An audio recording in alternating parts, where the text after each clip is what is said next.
Bom dia, para quem não me conhece, sou Sheila querido, sou psicóloga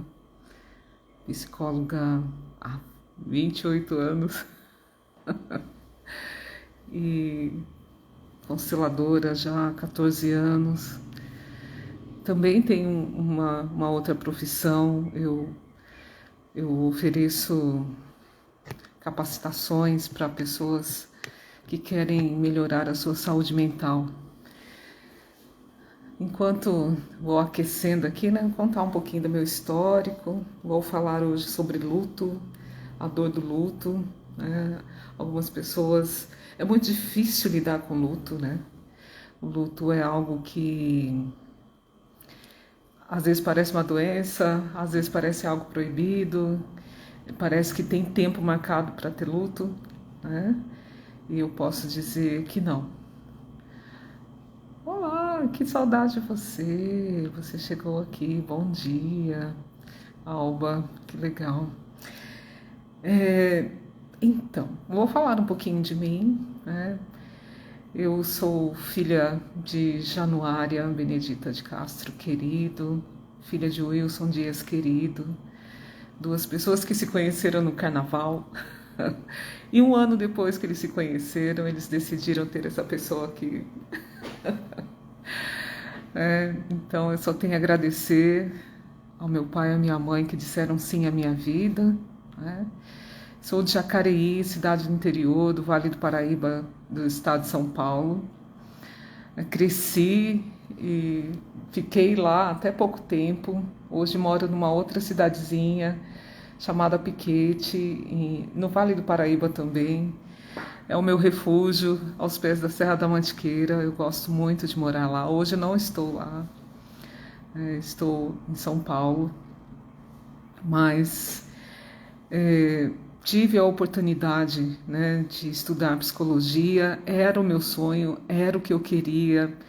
Não me arrependo. Quem está estudando psicologia, eu aconselho, vá, faça.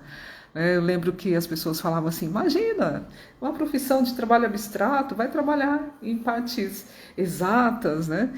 Eu tinha estudado prótese dentária no ensino, no curso técnico, né, no ensino médio, e as pessoas falavam, vai fazer odonto, né? E eu sabia que meu dom não era aqui nas mãos, né? Bom dia, Betânia, que delícia!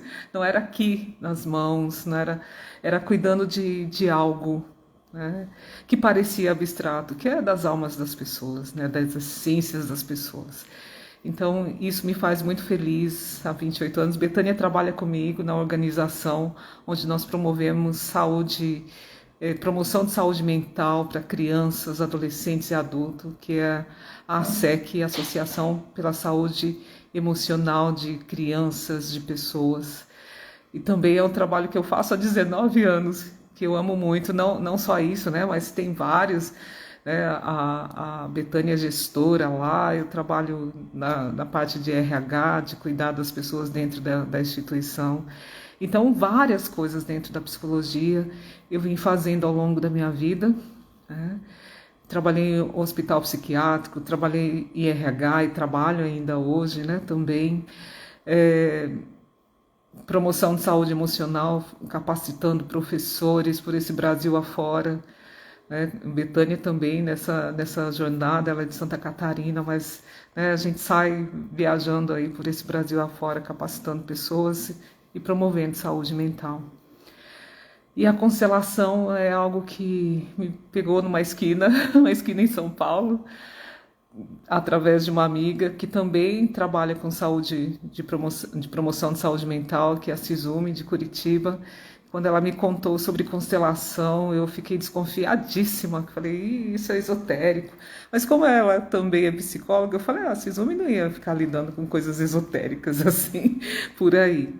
E fui conhecer. E quando Cizumi promoveu para mim o primeiro movimento de constelação, foi um movimento, uma meditação, aquilo foi tão profundo em mim que eu quis conhecer mais, quis estudar. E há 14 anos eu ofereço, né, facilito constelações individuais, em grupo, ofereço extensão universitária em constelação familiar, pós-graduação em constelação familiar, já aí com mais de 138 alunos que que não, né, não são mais alunos, são colegas de trabalho. Eu tenho a turma que estão para se formar, a turma de alunos que estão para se formar agora em dezembro, né, que vai completar um pouco mais aí, vai aumentar aí para mais de 140 e poucos alunos de consteladores formados, né, de uma forma séria, 10 meses, experimentando, testando. Oi, Gerson, seja bem-vindo. Experimentando aí o que é facilitar a constelação e o que é servir a vida das pessoas através dessa tecnologia avançada que é a constelação. Estive num congresso a semana passada e vi o quanto isso é sério, quantos profissionais da área de medicina, de direito, da pedagogia, de assistências sociais, vários profissionais oferecendo teses de doutorado, de mestrado, fazendo pesquisas. E lógico, a constelação no Brasil tem 20 anos, então nós estamos ainda engatinhando, né, para poder legalizar essa profissão que, quando está na mão de pessoas sérias, contribui muito para a melhoria da vida das pessoas, né? Conheça a constelação, eu falo, conheça a constelação com pessoas que te levam a sério, que não fica olhando só para a sua carteira, né, mas que olha para você na sua essência, para o seu sistema familiar, de uma forma abrangente, que contribui para você sair de um lugar de dor e ir para um lugar de alívio, um lugar de amor, tá? Vamos falar de luto, né? Para que eu vim aqui? Para falar de luto. Hoje é dia de finados. Para mim, esse dia tem uma dor, né? Tem uma dor porque é o primeiro finados que eu vou visitar o túmulo da minha mãe.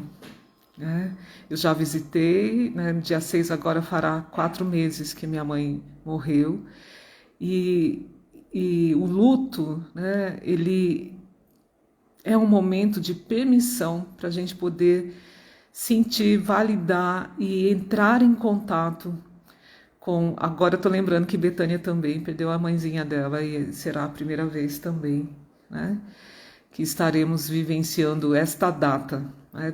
E o luto tem a ver com isso, né? O primeiro ano de luto, todas as datas especiais, né? Dia das Mães, Dia dos Pais, Natal, Ano Novo, finados, todas as datas, aniversário da pessoa, o nosso aniversário, sempre tem uma dor, né? Porque a gente sente que não poderá receber o abraço, oferecer abraço, compartilhar a alegria daquela data, daquelas férias, né, daquela viagem, daquele lugar que a gente costumava ir com a pessoa, né?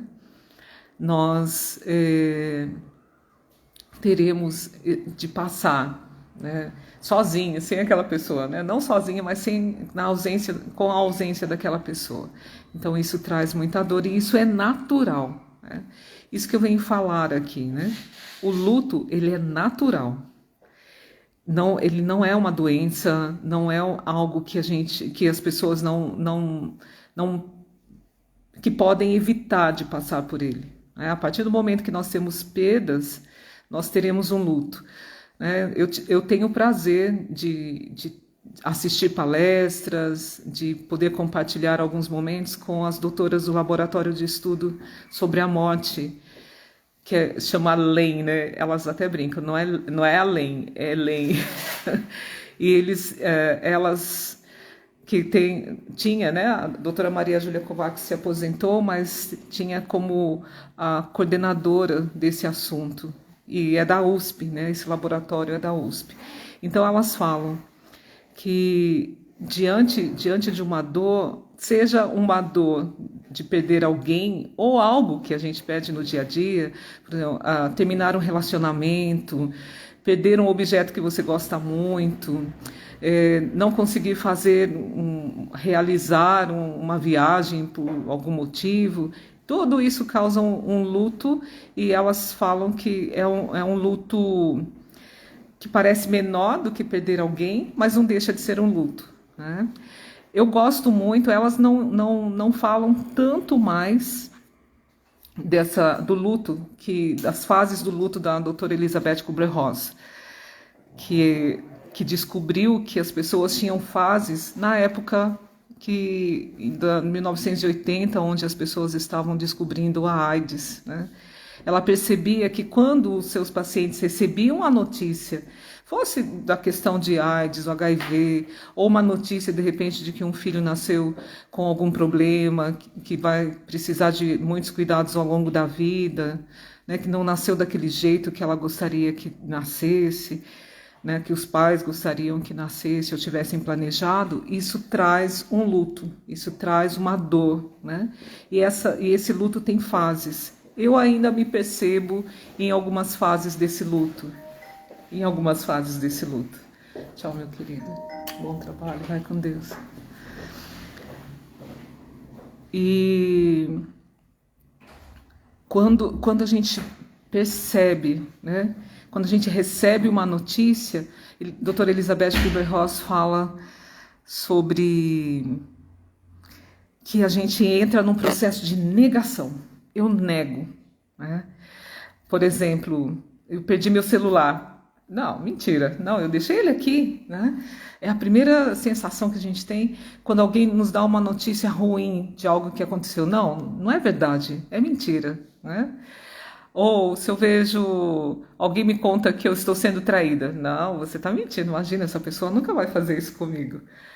Então, o primeiro processo de defesa nossa para lidar com aquilo que a gente sabe que provavelmente vai doer é a negação. Nem sempre as fases do luto da doutora Elizabeth Kubler-Ross vêm nessa forma que eu vou dizer. Eu vou falar de uma forma didática, né? Para que a gente possa compreender, mas elas podem variar e elas podem voltar, né? E a gente pode ficar nesse processo de luto durante muito tempo. Outra coisa que a gente precisa, né, de sentir e vem automaticamente em nós num processo de luto é a raiva, né? Puxa, a gente precisa arrumar um culpado.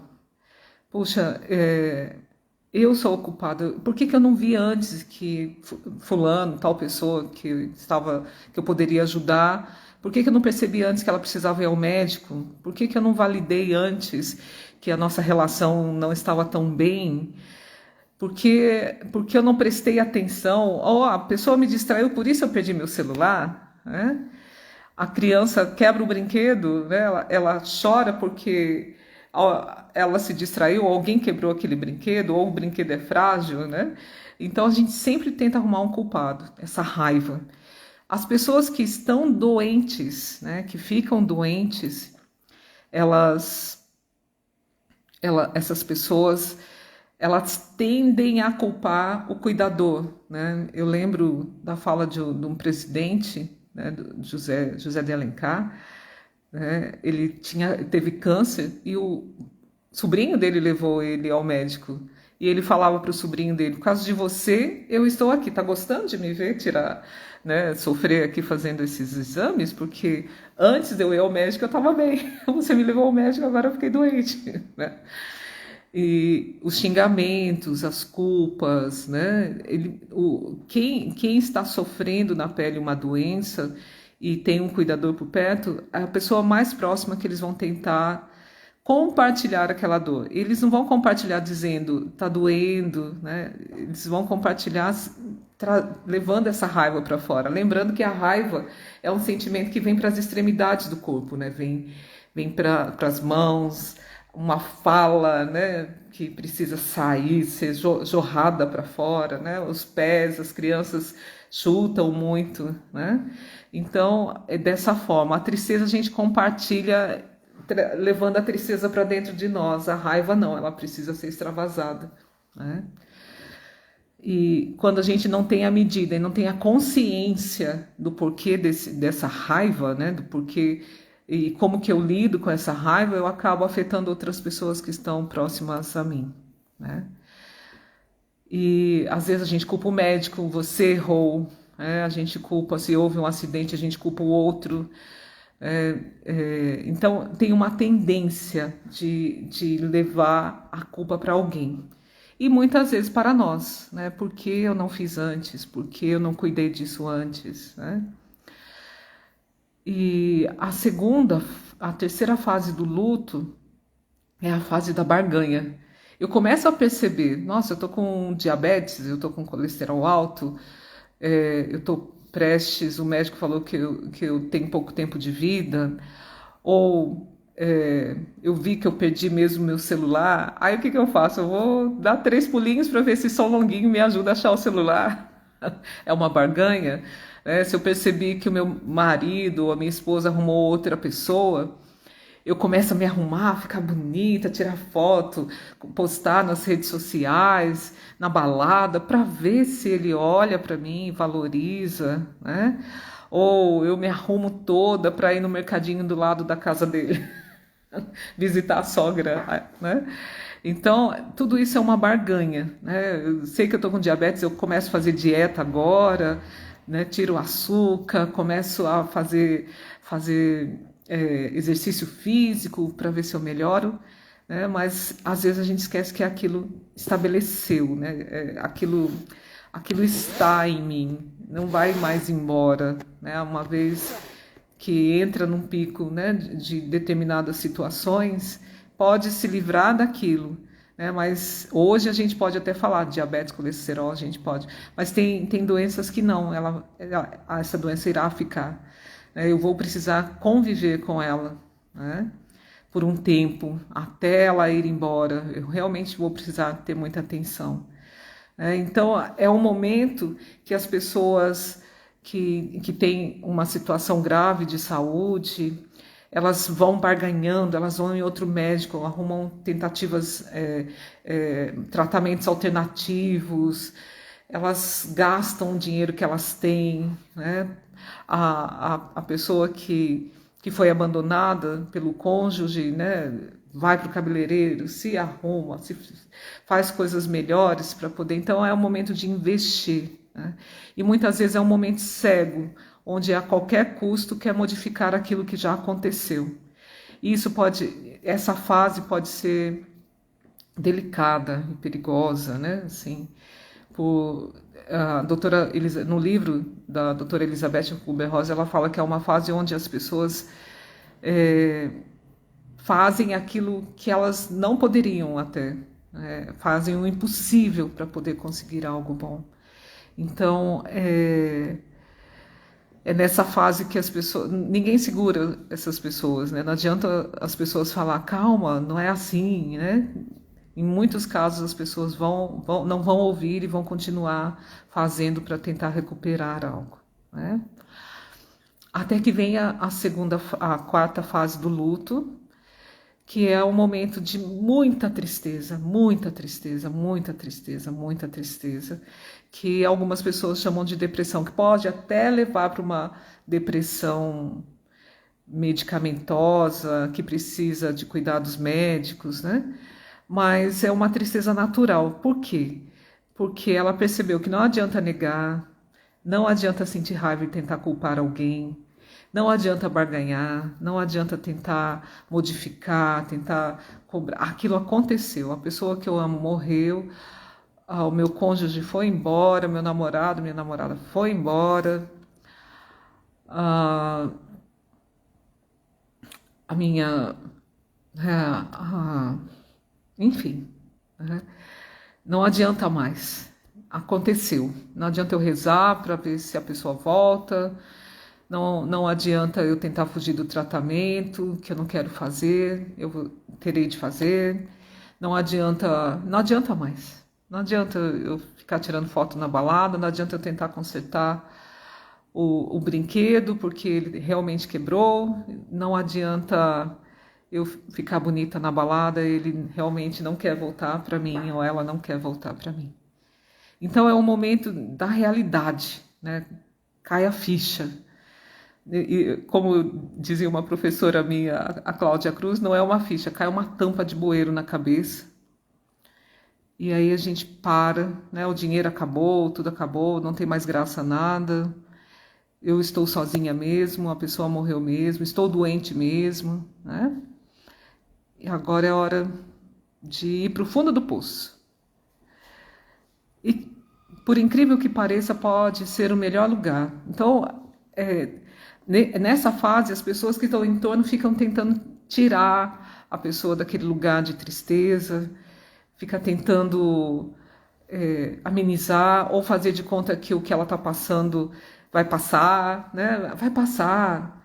A gente tenta tirar a dor da pessoa. Na verdade, não é a dor da pessoa que está em luto que a gente está tentando tirar. A gente está tentando tirar a nossa dor de ver ela naquele estado, não é?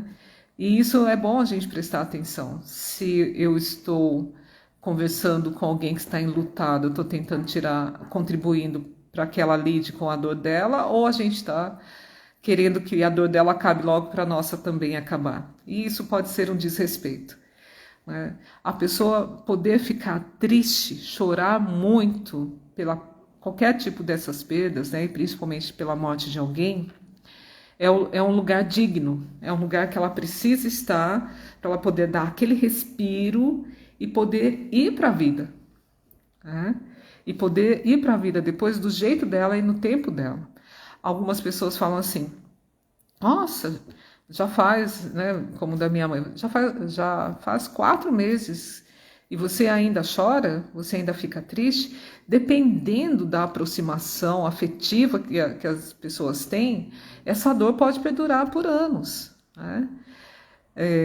Uma mãe que perde um filho, né, é um luto, assim, oi Kelly, é um luto, né, sem fim. As pessoas que ficam órfãs, né, quando criança, que não tem o pai e a mãe, é uma dor também sem fim, é um buraco que se abre dentro do peito que não tem o que tampou naquilo, né? Ela pode ir vivendo a vida, mas sempre com aquele vazio, né? Tá certo que muitas vezes a gente ter um luto muito prolongado, querer ficar na fase de negação, ou querer que a pessoa volte a qualquer custo, ou querer algo, isso acaba trazendo, aumenta uma dor, né? E a pessoa acaba vivendo numa ilusão, e a ilusão traz uma outra dor maior que o luto, né? E às vezes carrega ao longo da vida, assim. Eu lembro que eu encontrei uma amiga uma vez, e fazia muito tempo que eu não a via, né? E quando nós começamos a conversar, ela falou, me separei daquele, e eu vira falecido, né? Tem vários codinomes, né? Depois de um divórcio, depois de uma separação, e a pessoa fala assim, eu separei. Aquela emoção, né? Aquela raiva que ela tinha, né? E ela falava que o marido já tinha arrumado outro, já tinha filhos. E eu falei, mas quanto tempo faz que você se separou do seu marido? Ela falou, 7 anos. Ela contava como se fosse 7 meses, né? Então, às vezes, dependendo do luto, se a gente fica muito tempo entre essa tristeza, a barganha, a negação, a raiva, é como se ficássemos paradas, né? Parados numa plataforma e a vida fosse andando e a gente ali, olhando para aquele lugar que nem existe mais, né? Eu acho que todas as mudanças vêm para a nossa vida para que a gente evolua, mesmo a perda de alguém, né? Nos programas de saúde emocional, de saúde mental que nós oferecemos na SEC, nós falamos que as mudanças têm 2 lados, né? Que muitas vezes, quando a mudança acontece, é muito difícil ver um lado positivo, um lado negativo. O que tem de positivo na morte, por exemplo, da minha mãe? O que tem de positivo nisso? Eu só vejo coisas negativas, ela não está mais aqui. Mas se eu começar a olhar para mim, começar a olhar para os meus irmãos, para o meu filho, para os meus sobrinhos, a gente tem uma união maior. A gente colhe o que a minha mãe deixou para nós, né? Eu lembro que quando meu pai morreu, eu tinha 16 anos, minha mãe 35, meu irmão 6, a minha irmã 15.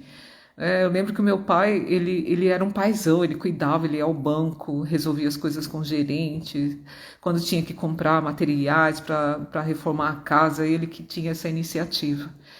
E aí, depois que ele morreu, nós tivemos que dividir essa tarefa. Quem vai conversar com o gerente? Quem vai cuidar das finanças da casa, né? Se a gente quer evoluir aqui, quem é que vai, né? Minha mãe, eu que era a filha mais velha. Então, a gente adquiriu mais habilidades para lidar com várias coisas. A saudade fica, mas se a gente começar a focar, né? Tá certo que logo depois de um acontecimento, uma mudança muito drástica, não, é desrespeitoso pedir para a pessoa olhar para os dois lados da mudança, né? Ela precisa estar naquela dor da perda, até mesmo para que uma hora ela possa sair, né? Então, é necessário esse processo de luto para que a pessoa possa sair, né? E quando ela vai saindo, ela pode ir olhando o que tem de positivo nessa mudança que aconteceu. E é isso que vai ajudando ela a se fortalecer e sair desse luto, né? Então eu falei do luto de quem é órfão, né, que é uma dor intensa, é um buraco que fica lá, ela vai lidando com outras coisas na vida, vai lidando com aquilo também, mas não tem nem nome, fica uma saudade ali, né? Fica uma saudade. E uma saudade que pode doer muito durante muito tempo, quando lembra, né? E as saudades vão modificando também com o tempo, né? Quando a gente perde alguém, a gente chora muito, a gente lembra e vem a dor. Depois de um tempo a gente vai lembrando, a gente consegue lembrar sem chorar muito, a gente vai chorando menos. Depois a gente vai lembrando e sorrindo, lembrando e agradecendo por ter vivido com aquela pessoa, seja o tempo que for, né? Ainda vou falar do luto, depois eu falo um pouco sobre a ótica da constelação, né? Então, falei das fases, né? Negação, raiva e culpa, barganha, negociação. A quarta fase do luto, essa tristeza intensa que as pessoas até chamam de depressão, que pode até virar mesmo a depressão, que precisa de cuidados medicamentosos, né? E, enfim, depois, às vezes a gente sai dessa, né? Cheguei até aqui no fundo do poço, volto a negar, volto a ter raiva, e a gente fica nesses caminhos, né, de dores dentro do luto. O luto só vai começar a diminuir quando a pessoa entra num processo de aceitação, né? Sim, estou doente mesmo, tenho tal diagnóstico, sim. Meu cônjuge, meu namorado, minha namorada foi embora mesmo, não vai voltar, ponto. A pessoa que morreu não irá voltar, não vou ficar vendo o espírito dela, não vou ficar sonhando com ela a hora que eu quero, e essa é a realidade. O celular sumiu mesmo, não adianta, não vou encontrar mais mesmo. A criança olha para o brinquedo e fala, realmente esse brinquedo não vai mais voltar a funcionar. Aí é a hora que a gente começa a olhar para frente ao invés de ficar olhando para trás. É a hora que a gente começa a olhar no espelho e falar, tem alguém ali que precisa de cuidado. Tem alguém que precisa de pensar, né? Tem alguém que precisa de pensar em si. O que eu posso fazer agora para mim, já que essa realidade não vai mudar. Aí é a hora que a pessoa começa a sair daquela plataforma vazia, onde não tem trem nenhum para passar, né? Sair daquele cais, daquele marzão que estava parado ali, ou entra num navio, ou entra num barco e deixa a vida continuar, né? Então, quanto mais tempo a gente fica dentro do luto, mais parado a gente fica, querendo que o passado modifique. E a gente sabe que o passado não modifica, né? Então é a hora de seguir em frente, né? Então as pessoas... essa é a função do luto. Que a pessoa realmente dê essa parada, que ela se proteja, que ela se cuide, que ela reveja as questões da vida, né? Tem pessoas que alguém da família morre por determinada doença e ela nunca parou para pensar na possibilidade dela ter. Ela vai se cuidar mais, ela vai olhar para aquilo, ela vai, né? Era porque fumou, ou era porque sedentário, ou era, né? E aí começa a se movimentar. Para isso serve o luto, para que a gente possa se movimentar e voltar com mais força para a vida. né? Apesar de, né? Eu lembro algo que a gente fala, né? Não sei se alguém aqui já tirou férias e que planejou as férias e fazer várias coisas nas férias. E aí, na última semana de férias, a gente viu que não fez nada.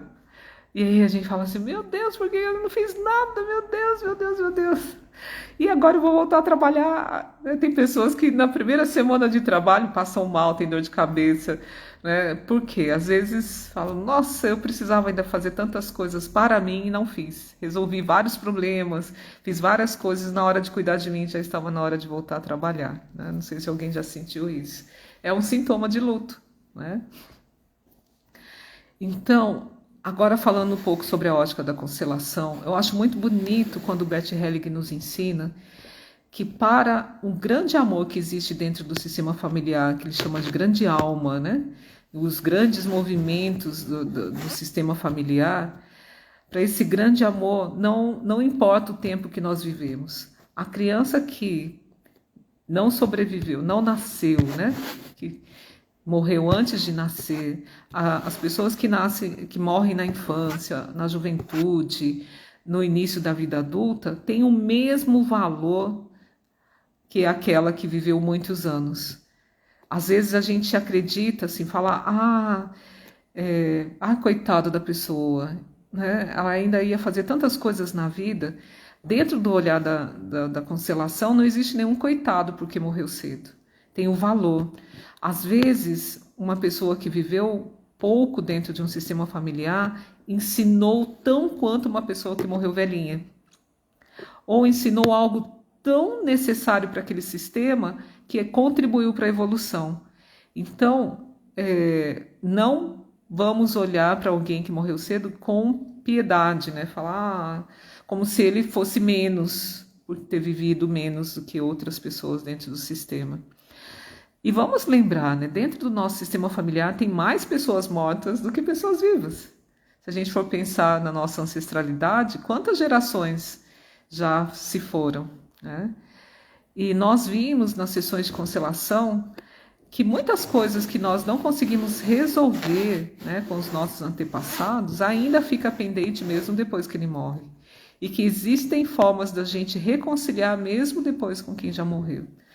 Como eu disse aqui, meu pai morreu quando eu tinha 16 anos e eu descobri constelação, já tinha mais de 40 anos, né? Ou quase 40. E quantas reconciliações eu fiz com meu pai através das constelações? Quantas constelações eu precisei fazer para reconciliar com a morte do meu pai? Que a morte dele faz parte dele, fez parte da vida dele. Eu não queria que meu pai tivesse morrido, entende? Eu ficava brigando. Por que ele morreu com 44 anos? Como pode? Ele poderia estar vivo aqui com a gente. Então eu briguei muito com a morte do meu pai. E quando eu saí desse luto, da raiva da morte do meu pai, eu pude olhar mais para a minha vida, pude olhar mais para o legado que ele deixou para mim. Eu sinto a força do meu pai todos os dias da minha vida, quando eu estou aqui fazendo algo para vocês, quando eu estou no meu trabalho, quando eu estou com meu filho, em vários outros momentos da minha vida. Então, dentro de mim, ele não morreu. Nem a morte separou o meu pai de mim, até mesmo porque 50% de mim é o meu pai. E quando eu penso nisso, eu consigo respirar e falar, opa, eu posso melhorar, né, esse pai que está em mim, fazendo algo, continuando tudo que ele me ensinou. Ou se fosse um pai que ensinou pouco, ou um pai que eu não convivi, eu trago ele dentro de mim e isso pode ir me fortalecendo. Então, para a constelação, como nós somos continuidade dos nossos pais, nossos filhos é a continuidade nossa e do pai dele, né? E da mãe dele, da mãe e do pai, esta vida é eterna, né? Ela só vai acabar mesmo quando a família não quiser mais ter filho, ali acaba, né? Mas enquanto há alguém vivo dentro de um sistema familiar, a vida continua e essa vida é eterna. Essa é a maneira que eu entendo de vida eterna aqui na constelação, não é o espírito e a vida eterna. Eu também tenho essa compreensão religiosa, eu fui criada numa religião cristã e entendo isso. Mas para a constelação, enquanto existe alguém vivo dentro do sistema, a vida continua. A vida dos meus pais, avós, bisavós, tetravós, né, pentavós, sei lá que vós, estão aqui em mim e eu continuo, né, essa evolução desse sistema familiar. Então, pensando assim, a matéria é perecível, mas a vida deles continua, né, em nós. Eu costumo dizer para as crianças que a nossa vida é como se fosse um cordão dourado, né? Onde todas as pessoas que passaram por esse cordão deixaram tudo que eles aprenderam ali para ir fortalecendo os próximos que vêm, os descendentes, né? Então, tudo que eles viveram, não só as questões que fortalecem, mas aquelas que enfraquecem, vem tudo ali, para que em nós possa ser modificado e evoluído, né? Então, quando a gente pensa desse jeito, também é uma forma de nos fortalecer, né? O Bert fala que quando a gente tem um luto curto, né, por exemplo, eu vivi tudo com a pessoa com quem eu casei, com quem eu convivi, com o meu companheiro, com a minha companheira, eu vivi tudo. Quando ela morre, eu não devo mais nada. Então eu posso seguir a minha vida. Então ele fala, até tem uma situação, né? Ele conta que uma pessoa ficou viúva e alguns meses depois ele conseguiu encontrar uma outra pessoa. E as pessoas criticavam, nossa, tão pouco tempo. Ele falou, não, este é o respeito, né? Eu vivi tudo com a outra pessoa. O luto, muitas vezes, de casais permanece quando ela acredita que viveu, que teria de viver mais com aquela pessoa, teria de fazer mais coisas, ou que a vida dela não é nada sem aquela pessoa, que são os casais que vivem muito tempo, aí um morre, no máximo um ano, o outro vai também, né? Que fica aquele vazio, né? De metade, ela não se vê mais sem aquela pessoa. É uma ligação simbiótica e que não tem crítica, né? Realmente, às vezes as pessoas falam, não dá para viver mais sem ela, né? E realmente vão embora. Então, o que eu tenho né, o que eu falei aqui é para que a gente, informações para que a gente possa se ver, se olhar, em que fase que eu estou, né? E às vezes até mesmo sobre esses lutos simbólicos, né, do dia a dia. Às vezes tem pessoas que têm decepções com o ganho financeiro, com a atitude de alguém. E qual fase eu estou? Na negação, né? Na culpa? Estou querendo culpar alguém? Né? Estou tentando barganhar uma coisa que não adianta mais? Estou ficando muito triste durante muito tempo por uma situação que não tem esse merecimento? E como que eu posso fazer para aceitar essa situação e sair logo disso, né? Então, tem várias coisas no dia a dia que nos remetem a um luto simbólico e tem o luto mesmo por perder alguém, perder animais, né? Hoje que os animais estão muito próximos dos seres humanos, né? Muito dentro de casa, às vezes até substituindo alguém que se foi. E isso é muito pesado para o animal, viu, gente? Quando ele entra na nossa vida para substituir uma falta nossa. Nós podemos ser tutores de animais por merecimento dele, de ter alguém para cuidar, mas não que ele preencha um vazio nosso. Isso pode adoecer os animais rapidamente, né? Ou se a família tem uma dor muito grande, né? A semana que vem, na pós-graduação, a Lúcia Mendonça dará a aula da multiespécie, né?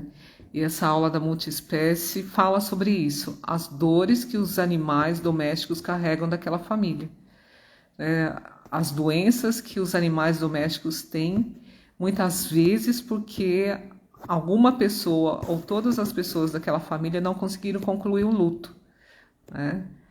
E do mesmo jeito que é pesado para uma criança nascer sem ser o motivo de querer cuidar de alguém dentro do sistema familiar, mas a criança nasce para não perder aquela relação ou para realizar o sonho de ser mãe, mas não de cuidar de alguém, né? Cuidar de alguém é muito maior do que realizar sonhos, né?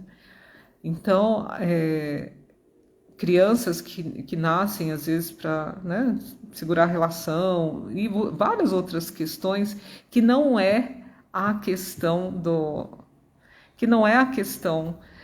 de ser amada, né, de trazer alguém para ser amada.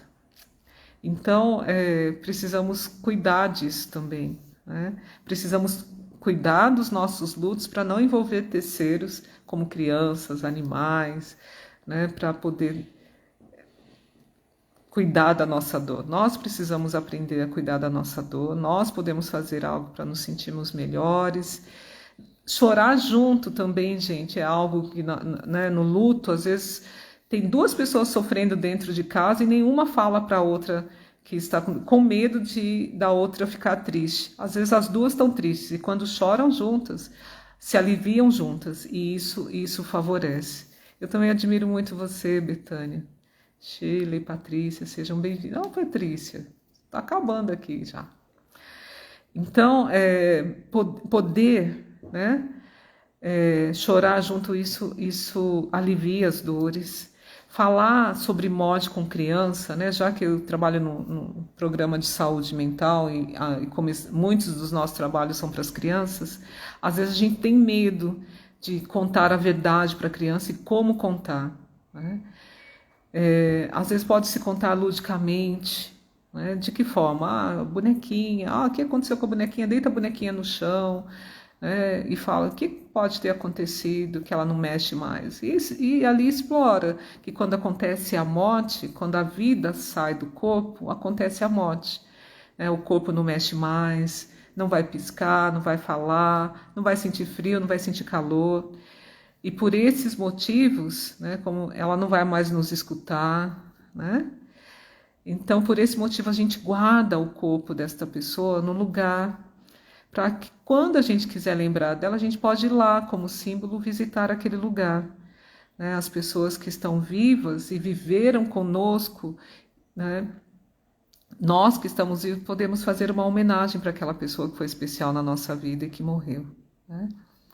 Então, poder falar a verdade. Sheila, pode levar a criança no velório, no cemitério, né, no sepultamento? Contextualize com a criança. Se for uma criança até 4 anos de idade, ela vai ter muita questão figurada. Querem um exemplo? Eu lembro de uma professora que contou que a filha de 4 anos, né, ela ia ao velório de um amigo que a filha conhecia e a mãe, muito preocupada, falou assim, olha, eu vou no velório que ele morreu, o corpo dele vai estar lá no velório, o corpo dele vai estar lá. Toda hora a mãe ficava explicando para a filha que ela ia lá porque o corpo dele estava lá. Daí a menininha de 4 anos de idade falou, mãe, eu já sei que o corpo dele está lá, e a cabeça está onde? Então a gente precisa entender esse universo das crianças. Depois dos 5, 6 anos de idade, eles já são capazes Que legal, gente. Vocês assistem o começo da live depois e tudo bem. Eu fico feliz com a presença de vocês aqui. Então, depois dos 6, 7 anos, se você conversar e falar que é a última vez que você verá, que ela estará lá deitada, que é como se estivesse ali, né, com os olhos fechados, sem se mexer, que é a última vez que ela pode ver, né, aquela pessoa, que ela pode se despedir. E pergunta para a criança se ela quer. Pergunta 1 vez, 2 vezes, 3 vezes. Se ela não falar não quero, não quero, não quero, falar que tem pessoas chorando ao entorno, que é um ambiente triste, que talvez ela fique triste também. Se ela quiser chorar, tudo bem, né? É um direito que a criança tem. Eu já atendi umas meia dúzia de pacientes que tinham traumas porque foram impedidas de despedir das pessoas que amavam. Não falaram que morreu. Tá no hospital, tá no hospital, tá no hospital. E nunca falava para a pessoa que realmente a avó tinha morrido, a tia que ela gostava muito tinha morrido, a amiguinha da escola. Então, eles ficam com uma esperança e, ao mesmo tempo, eles ficam percebendo que tem algo de errado no ar, né? Eu lembro uma vez que uma amiga falou que ela atendia uma criança, que ela falava assim, a criança falava para o psicólogo, olha, eu sei que o meu avô morreu, mas ninguém está querendo me falar sobre isso. As crianças são muito espertas, você percebe que o clima mudou, que os olhos das pessoas estão vermelhos, que estão cochichando no canto. Então, valida a capacidade da criança de lidar também com essa dor e dê apoio, né? E as crianças têm perguntas que muitas vezes não são respondidas na hora do velório, na hora do sepultamento, né? Já vi criança perguntando, meu pai, vocês estão colocando meu pai nesse buraco aí, não vai ficar com falta de ar? Né? E todo mundo, depois a gente fala, fica quieta, né? E não fala, nunca mais fala com a criança, ela cresce com aquela impressão, né? Que a gente sabe que o racional depois, quando cresce, sabe explicar, mas aquele sintoma que ficou lá dentro dela, de aflição, fica. Né? Toda vez que ela for a um cemitério, passar na frente, ela vai ter aquela aflição, porque ela acha que o pai dela ficou lá dentro preso e morreu depois. Né? Então, quanto mais a gente poder explicar diante das perguntas das crianças, não adianta querer falar muito também e falar coisas desnecessárias, né? Mas quando de poder falar para a criança, olha, aqui não vai mais sentir frio, não vai mais sentir calor, a gente faz isso por respeito, a gente guarda o corpo da pessoa, que não tem mais vida, e a vida não volta depois que ela sai. Então, ela não volta, nunca mais, nunca mais. A gente não vai ver essa pessoa? Não, nunca mais a gente vai. A gente pode sonhar, a gente pode ver fotos, filmes, mas ela mesmo nunca mais. Né? E é uma verdade. E isso, falar a verdade para as crianças é respeitá-las, não é desconfiar, não é minimizar a capacidade delas de entender aquilo. As crianças gostam muito de desenhar, pede para desenhar, se quiserem escrever cartinhas para o dia do pai e da mãe, quiser levar lá no túmulo, deixa ela fazer isso, fazer coisas concretas, contribui. Né? E estar aberta sempre que ela quiser chorar. Né? E chorar junto com a criança também, né? Isso humaniza a situação. Né? Precisamos pensar nisso. Ok? Eu gosto muito de uma frase de Montaigne, na França, de 1700, né, que fala que quando a gente pensa na morte, a gente pensa na qualidade de vida. Então, a morte é a única coisa certa, sabemos disso, né? Vem para todas as pessoas, às vezes vem de repente, né? Igual para minha mãe, ela estava hospitalizada, tinha passado por 2 procedimentos de angioplastia, não foi a primeira vez que aconteceu isso na vida dela. E no dia que o médico falou para mim, né, às 3 horas da tarde, que ela teria alta, né, nos dias seguintes, se tudo, à noite ela morreu. Né? E eu falei para ela, mãe, a senhora estará de alta já daqui 2 dias, né? Fique tranquila, logo a senhora vai para casa. E eu não sabia qual casa era.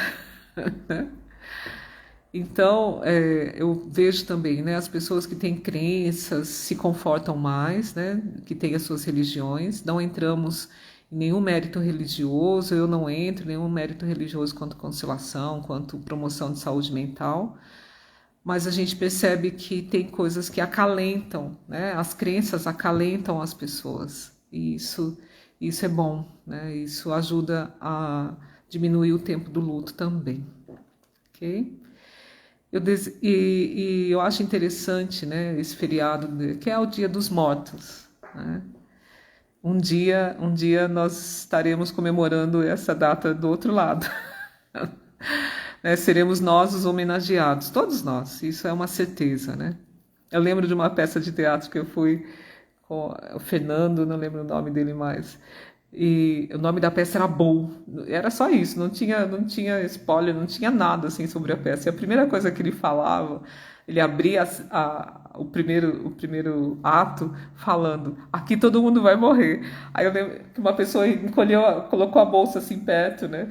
E ele olhou, viu esse gesto da pessoa na plateia, escondendo a bolsa, segurando a bolsa, e ele falou: e a bolsa vai ficar. Então, quando a gente pensa na nossa qualidade de vida, que essa vida é finita, né? Quando a gente consegue pensar nisso e olhar verdadeiramente para isso, a gente começa a pensar: o que eu posso fazer hoje para melhorar a minha qualidade de vida, né? O que eu posso fazer hoje para me relacionar melhor com as pessoas? o que realmente preenche a minha essência, o que eu preciso tirar de mim para que eu possa ter uma vida mais leve, mais saudável, né? O que me incomoda, o que me trava na minha evolução. Eu acho que se a gente começar a pensar nisso, né, de olhar as pessoas nos olhos, perceber também a necessidade delas, de perceber qual a melhor forma de se relacionar, não é? Isso pode ser importante para a qualidade da nossa vida. Então, eu desejo um feriado, né, que a gente possa refletir, que a gente possa agradecer aos nossos antepassados, as pessoas que nós amamos e vivemos, né, juntos aí boa parte da nossa vida, que a gente possa agradecer, né, a evolução que cada um nos oferece e aprender com tudo isso, mesmo com as perdas, né, que a gente possa aprender o que eu posso fazer de melhor e como eu posso ser melhor para mim e para os outros. Tá? Eu continuo com o meu trabalho de constelação familiar. Minha agenda está aberta para o mês de novembro. Se alguém quiser constelar individualmente ou em grupo, venha conversar.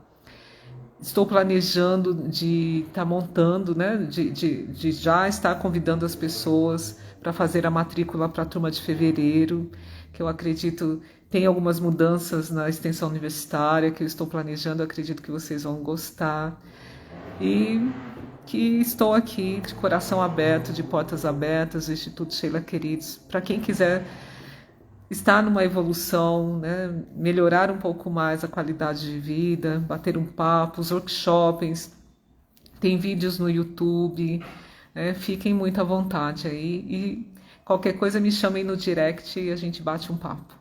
Super beijo para todos e até mais.